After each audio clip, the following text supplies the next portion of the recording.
तर इथे बघू शकता एक मी मोठी वाटी घेतलेली आहे आणि यामध्ये आपण इथं 1 वाटी दही घेतलेलं आहे, 1 वाटीला थोडंसं कमी आहे इथं दही घेतलेलं आहे. ते दही याच्यामध्ये आपण टाकून घेणार आहोत. तर सर्व दही याच्यामध्ये असं टाकून घ्यायचं आणि याच्यामध्ये आपण थोडंसं मीठ टाकून घेणार आहोत. चवीनुसार मीठ टाकायचं आणि दही आणि मीठ हे चांगलं असं मिक्स करून घ्यायचं. तर इथे छान असं हलवून घ्यायचं. ह्या ज्या गाठी दिसतात ना ते व्यवस्थित अशा फोडून घ्यायच्या. तर आज आपण खूप छान असा दही आणि ब्रेड पासून मस्त नवीन पद्धतीने आपण नाश्ता करणार आहोत. खायला पण एकदम मस्त लागणार आहे आणि सर्वांना आवडणार आहे. त्यामुळे तुम्ही ही रेसिपी शेवटपर्यंत बघा आणि तुम्हाला जर माझा नाश्ता कसा वाटतो तो कमेंटमध्ये मला नक्की सांगत जावा.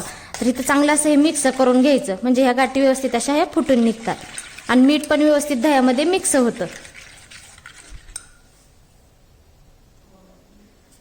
तर इथे बघू शकता मस्त आपलं दही छान असं फेटळून घेतलेलं आहे. याच्यामध्ये गाठी अजिबात राहिलेल्या नाहीत. तर बघा इथं क्रीम सारखं आपलं हे दही तयार झालेलं आहे. आता ह्याच्यामध्ये आपण थोडीशी हळद टाकून घ्यायची, चिमूटभर अशी हळद टाकायची. तर इथं मी लाल मिरच्या 2 घेतल्या होत्या, त्या बारीक अशा चिरून घेतलेल्या आहेत, ती पण ह्याच्यामध्ये टाकायच्या. तुमच्याकडे चिली फ्लेक्स असलं ना ते टाकलं तरी पण चालतं.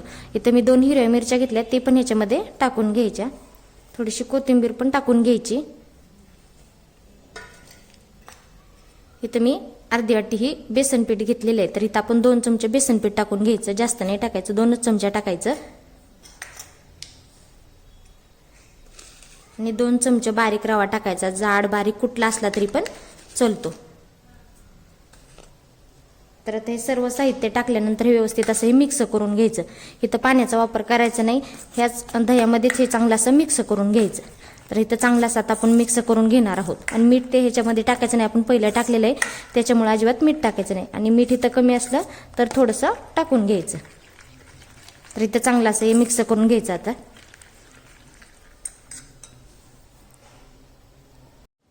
तर इथे बघू शकता अशा पद्धतीनं आपलं छान असं मिश्रण तयार झालेलं आहे. तर चला पुढची तयारी करून घेऊया.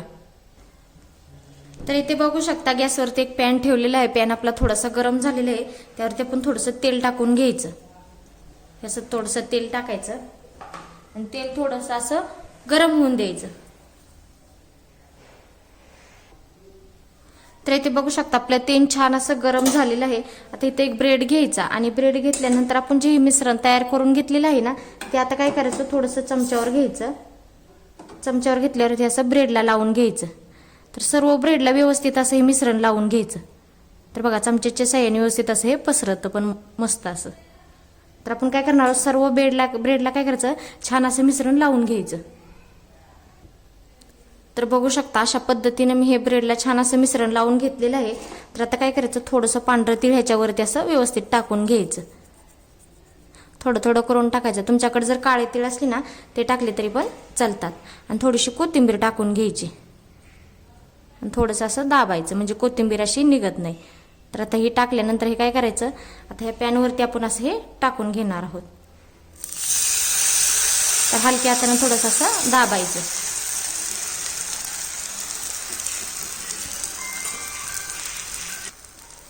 तर आता ही पलटी साईड करून घेतल्यानंतर ह्या साईडला पण आपण असंच हे मिश्रण लावून घ्यायचं. तर हे व्यवस्थित असं असं लावायचं. जसं आपण खाली लावलं ना तसंच ह्या साईडला पण आपण लावून घेणार आहोत आणि मध्यम गॅसवरती चांगलं लालसर होईपर्यंत आपण हे भाजून घ्यायचं. तर बघा आपले छान असे व्यवस्थित असं मिक्स पण होतं, पसरून पण छान होतं हे मिश्रण. तर ह्याच्यावरती आणखी थोडंसं तीळ टाकून घ्यायचं आणि वरती अशी कोथिंबीर टाकून घ्यायची. थोडंसं असं दाबून घ्यायचं. तर अशाच पद्धतीने मी आणखी पण ब्रेडला असंच मिश्रण लावून घेणार आहे. तर इथे बघू शकता मी दोन्ही छान असं ब्रेडला मिश्रण लावून ह्याच्यावरती भाजून घेणार आहे आणि मध्यम गॅसवरती चांगलं लालसर होईपर्यंत ह्याला भाजून घ्यायचं. तर इथे बघू शकता आपली खालची साईड चांगली अशी लालसर झालेली आहे. तर आपण आता पलटी करून घेणार आहोत. तर इथं थोडंसं असं तेल लावून घ्यायचं.